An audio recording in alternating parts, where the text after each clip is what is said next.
And here I thought episode 10 of Roshidere, we're going to finally have Alya step up her game.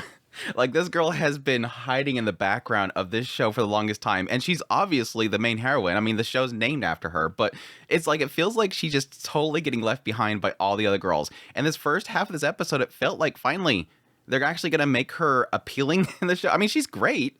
It's just like she's getting outstaged. But then the second half of the episode, like ever since the whole scene with Masha, it's like, nope, never mind. Put her back in the cupboard. Put her back over here. We don't need her in the show. Anyways, good episode overall. It felt like a lot of it kind of a cool down from the previous episode, you know, playing with a lot of the jokes that were, you know, brought up in the previous episode. And additionally, yes, we're finally getting into Kuze and his family.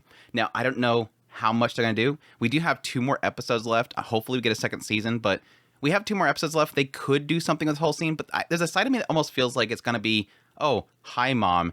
Well, talk to you later. And then nothing's going to happen. But I don't know. It feels like it is setting up. I feel like I almost want something to conclude. Like something. I don't need it to fix or anything like that, especially with the mom. It doesn't need to fix, but I want something there. But we'll see. But no, let's get into the episode proper, jumping into episode 10, opening it up with, yes, Kuze having struggles with studying. I like how it touches a little bit on his previous life, or at least his life, you know, working hard, essentially. This idea that he used to be really good at studying and everything. It seemed like he had a driving force. And I'm going to assume that has to do with wanting to support his father, or at least proving his grandfather wrong, or that whole shot could have been when he was still living with the So family. Back there where the grandfather was probably pushing him really hard. You need to be a So family member. You're going to take over the family, work hard, work hard. And it could be possibly that when he, you know, went with his father and left out the family, he could have lost a lot of that driving force. He could have lost a lot of that desire to try to push himself. But yeah, obviously it seems like residuals there of him being sort of a genius, still being able to figure things out and still doing decent. But yes, Alya calling him up. Like, we're in sync, but no, she actually just watched a horror movie and she needed to talk to somebody, so she called up Kuze. But yes, it's getting into the fact that he didn't invite her to his birthday party when he didn't even have a birthday party, and that leads into a dato. Which, yes, like I said, it almost felt like they're trying to bring up that appeal of Alya. I mean, she looked beautiful. Her outfit was beautiful. They get into the fact that everybody's looking at them. The fact that she's totally self-aware. The fact that she's very beautiful. The fact that she typically drives people away by just speaking a lot in Russian and eventually they go away. I guess, I don't know. There's a side of me that when she said that, I'm like, and who does this work on? Like, I guess the idea there is to constantly keep talking in Russian to the point where some of them will just kind of go, okay, I'm not getting her to get me and follow me. And so they eventually give up. But I was like, that deters people. That deters people. I don't know. I guess it works. But no, the whole scene with Kuze and Alya on their date was kind of great because, again, he's kind of throwing her off by talking about how he wants to be a very good boyfriend when he's on a date. And she's bringing out the matching cups and talking about how she's already drank from hers and feeding each other food and all that kind of stuff. It was cute. It was a cute little moment. And like I said, it kind of brought Alya up a little bit there. Her teasing, which we don't really get enough of. I think there's times where she does do a lot of teasing with her Russian, but I feel like her overall teasing, it's not really there. It's usually her kind of in a pouty mood and him realizing that she's in a pouty mood. This was like one of those rare moments where it really did feel like she's trying to get something out of him, trying to get him to notice her, and it's really good. And yeah, as per usual, we have the people in the background. I love that whenever there's a restaurant scene, somebody does something goofy or really kind of thirsty, and you have the background is just always constantly just with the wide-eyed. I get a huge kick out of it. But yes, we have the council meeting. I like how Masha gets up and immediately goes over to make tea. And she's like, Ayano, you don't have to get up. And Ayano's just like broken. Like her processes are broken. No, I'm supposed to do that. If I don't do that, my purpose is lost. You have Yuki's over there like, it's okay, girl. It's all right. You don't have to do anything. You can sit back down. But no, the scene with Masha was easily like the pinnacle of the episode. I just love this little scene going off to the side, washing the dishes, and Kuze's like, yeah, she's obviously still bothered by the whole hypnotism thing. Which is so great because he's apologizing to Masha for what happened. He never apologized to Alya. Unless I missed it in the episode, he never apologized to Alya. He just like, because Masha's bothered by it, I need to talk to her. But yeah, she's bothered about what she might have done when she was hypnotized. He's like, no, you just grabbed me and Alya and you head patted us. Oh, that's it? Okay, she likes doing that anyway, so I guess that's fine. And then she's like, but did you see anything? Yes, I'm sorry, it's kind of hard. Thank you, he's being honest. Yes, I seen something. Again, I would still argue if I wanted to be a prude, yes, he probably should have left the room.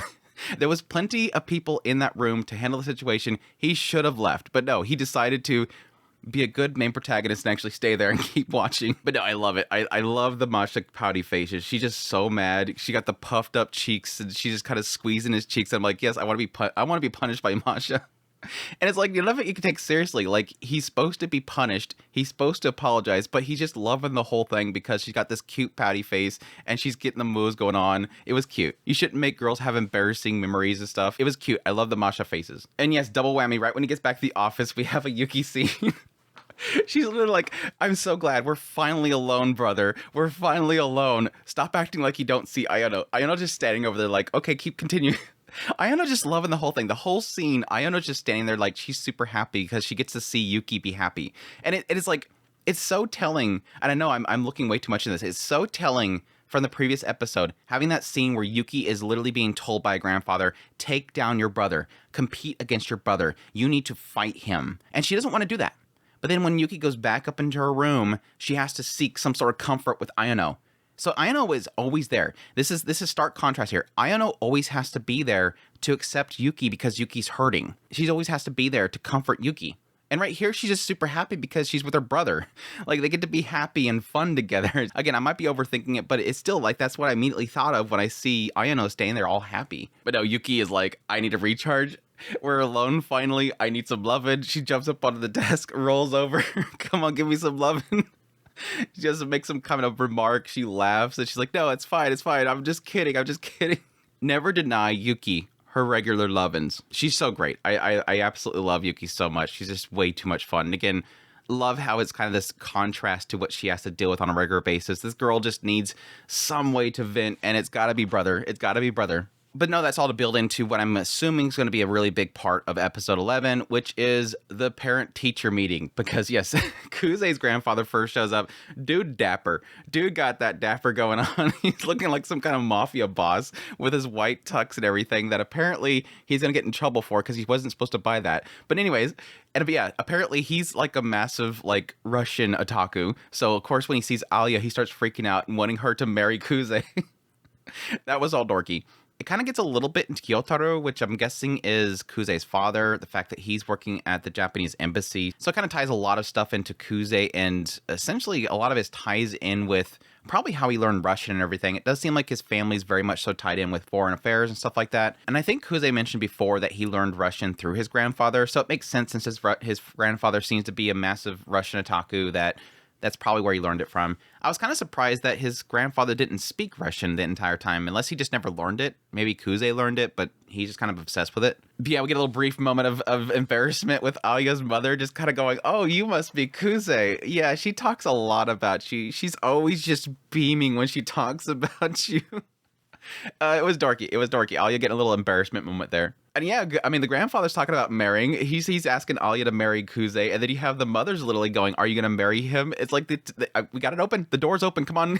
The door's open. Then that all wraps up with Yuki showing up with Kuze's mother. And yes, immediately she looks away, which is super telling. I mean, body language 101, this lady has something to be embarrassed about. This lady is ashamed of herself somehow because she immediately is looking away.